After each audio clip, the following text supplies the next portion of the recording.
one more thing we'll talk about in current stuff, then we'll get back to Randy Savage. There was a bit of a debate over the weekend. I don't know that you saw it, but there was a tweet that came out that got everybody talking, and it was from an account that really nobody had, or it wasn't on my radar before, but boy, everybody was paying attention after talking about Wrestling Banana, and they made a comment or an observation about how things had been evolving in wrestling in the last few months for Will Osprey.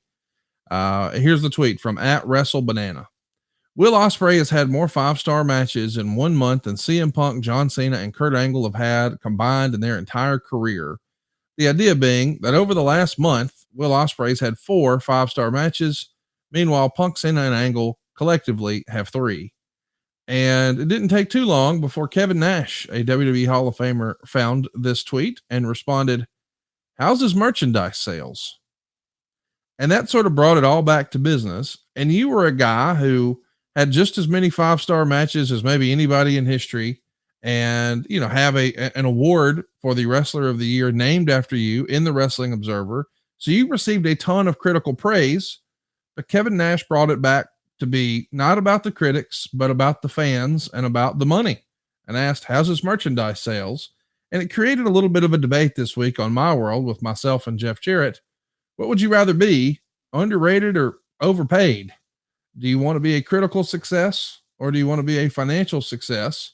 And you probably had to balance that a few times in your career, because you knew you could have better matches with in the Crockett organization than maybe the WWF, but perhaps the WWF would have made you a bigger star. Where do you land on this debate? Well, I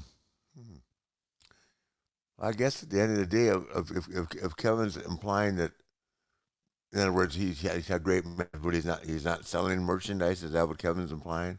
I think the implication is, are you over with the critics or are you over with the fans? The idea being The fans being the merchandise. the fans being the merchandise, because Gotcha. I think it's probably, I mean, I don't think I'm speaking out of school here. Roman Reigns is probably the biggest star in wrestling today, and he probably makes the most money and probably sells the most merch and all that sort of thing. However, Will Ospreay, a lot of people would argue, is the best wrestler in the world today, and he has the best quality matches and certainly the most critical success. But as I pointed out to Jeff, I don't know that Will Ospreay would swap places with Roman Reigns and vice versa. I don't know that Roman Reigns values being a critical success as much as, over with the Oh, fans and I can making. assure you, Will Osprey would trade places with Roman Reigns Okay. Okay. with that contract and that income, and now I think he has the flexibility of working part time, if I'm not mistaken. Yeah.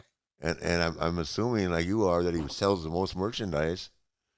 I'm pretty sure Will would take that, would flip that coin. Um, yeah, I mean, here's the deal. There's a lot of guys that are really, really good performers, and Yes. and and you're right. They don't sell merchandise because they haven't been around long enough to do it. Does that make sense? Mm-hmm.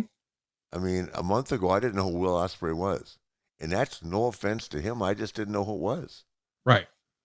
And now, because of all this he's getting, now I make it a point to watch him. But How about prior to that that, exchange with Phoenix last week? Him and huh? Phoenix on Dynamite. That segment they had last week on Dynamite was outstanding, was it not? Yeah, yeah. But I mean, I'm prior to that. I'm saying I didn't, like 2 months ago. I didn't know who he was, Right. so I certainly wouldn't have bought a T-shirt. Um, and for me, and I think Kevin's implying this too, it takes a very strong gimmick. It's in the imagination and the creation and the creativity that goes behind the T-shirt or the marketing scheme. And very few people are ever going to have the genius of the WWE, meaning the company and whoever does that, to replicate that kind of merchandise. Does that make sense? It does. I Um, no. I heard that CM Punk was selling a ton of merchandise when he came Oh back. yeah.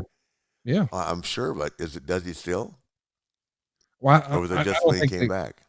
I'm not sure, but I know that he set an all-time record when he returned, and he's been a merchandise monster. But again, I think the implication there in the original tweet was, while CM Punk may be a huge critical success, much like Kurt Angle was, and even John Cena was, they had a larger fan base. They were quote unquote more over with the mainstream, et cetera, et cetera.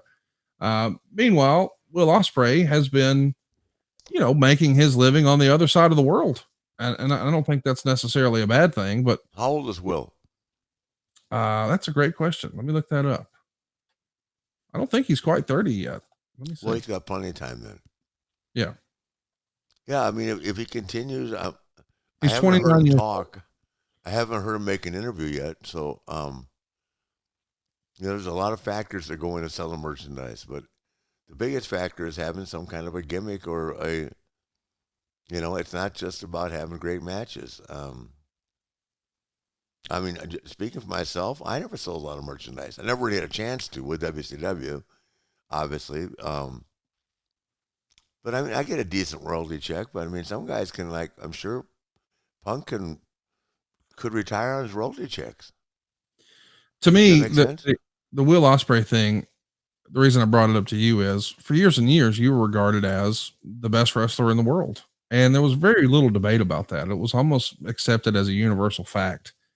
But it was also accepted that Hulk Hogan was probably a bigger star in the 80s. Absolutely, Um, absolutely. and I think Kevin Nash was bringing it back to, hey, who would you rather be? The critic's favorite or the fan favorite? Yeah, And I understand that remark. Well, Kevin's a very smart guy. I mean, everything that Kevin comments on. I mean, I put a lot of thought into it. Kevin is like an intellect. mhm, Does that make sense? yeah, I mean, but when I'm with Kevin, I spend more time talking about LeBron James than I do wrestling. yeah, I mean, we don't even talk about wrestling. We talk about sports, especially with football coming up and the University of Tennessee sucking it as usual. they're terrible. They're terrible. Let's get back on track and talk about the Who WWF the hell? tonight. Let's talk about the other channel since we're talking about current stuff. This past week we saw the unification bout with CM Punk, who was crowned the world champ in May over on the AEW side of things, and the interim champ John Moxley went head to head, title for title. And I don't think a lot of folks would have called it. It was a short affair, and Moxley walked out with both belts. Yeah, What do you think of the presentation, and what do you expect this weekend? I was totally shocked. I didn't know it, and I don't know. I'm asking you now: is Punk hurt? Well, I think it's a storyline injury. I don't know for sure, but Oh, as okay. far as I know, I think that's going to be the main event this Sunday. But Oh, it as is. Okay, I wasn't sure. I'm not plugged in that much, and I haven't asked. But they got a rating. That's what matters. And they got yeah, I think they went over 1 million viewers, and that's got to make Tony happy, and got to make the guys that were involved in the show happy because all about the rating, guys. Everybody knows what everybody makes and all that, but boy, if you're in it and the rating's no good, then it's once again you're bombarded by social media. So I don't. They got a rating. It was pretty it was pretty pretty aggressive, and I'm a big fan of John Moxley. I don't know Punk that well, but I thought they did great. But and it caught me up totally off guard.